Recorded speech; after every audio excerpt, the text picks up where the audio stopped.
Bonjour. Aujourd'hui, je vous propose un format différent.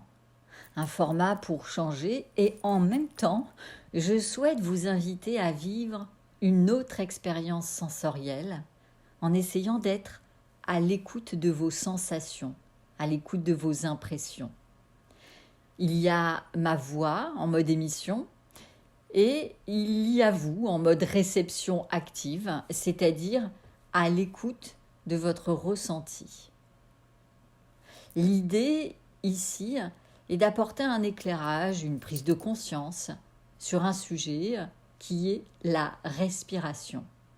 Alors, je vais aborder la respiration pas tant sur l'aspect physiologique, c'est-à-dire son fonctionnement, son mécanisme, mais plutôt sur l'importance de comprendre pourquoi il y a des moments où il est salvateur d'intervenir sur notre respiration.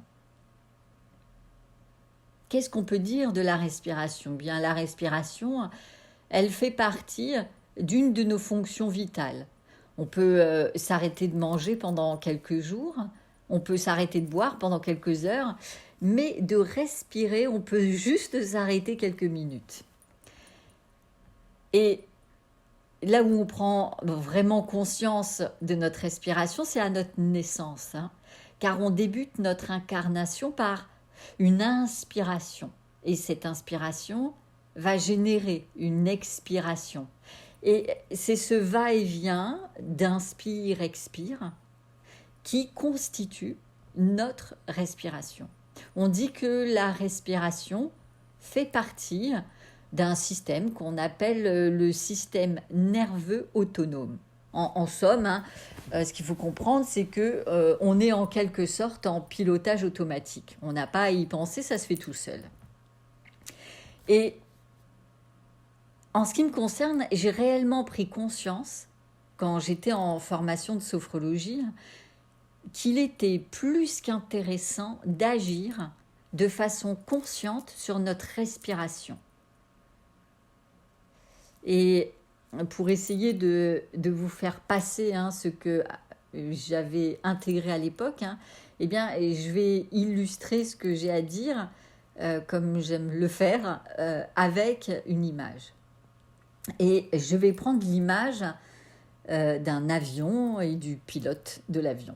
Donc, dans un avion, le pilote, il va avoir la possibilité d'actionner le pilote automatique.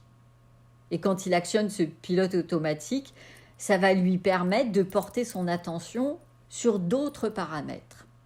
Par contre, il est évident que ce même pilote reprendrait les commandes de l'avion si il y avait des turbulences qui se faisaient sentir ou si ce même pilote avait des manœuvres particulières, précises à effectuer.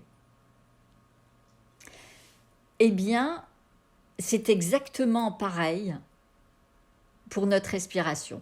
Lorsque nous rencontrons des turbulences sur notre chemin, par exemple des émotions, du stress, des angoisses, des douleurs, eh bien, ces turbulences, elles viennent impacter notre respiration et elles viennent donc modifier notre façon d'inspirer et d'expirer. En général, quand on rencontre des turbulences, on va bloquer notre respiration. Et c'est là où il va être important de venir en aide au pilote automatique, de reprendre les commandes tel le pilote dans son avion.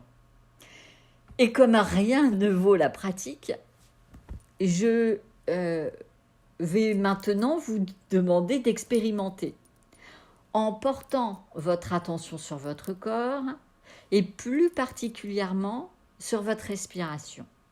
Juste, que constatez-vous ?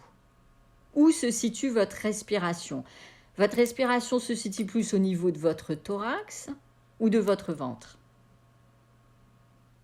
Une fois que vous avez fait ce constat, amenez votre respiration en faisant participer et votre thorax et votre ventre. C'est-à-dire À l'inspire, votre thorax et votre ventre se soulèvent légèrement. Et à l'expire, comme un ballon, votre ventre et votre thorax vident l'air emmagasiné. C'est aussi simple que cela. Alors, je vous invite, surtout lorsque vous traverserez des zones de turbulence, à pratiquer cet équilibrage entre thorax et ventre pour oxygéner au mieux votre corps et votre esprit. Je vais vous souhaiter une bonne respiration et je vous dis à bientôt.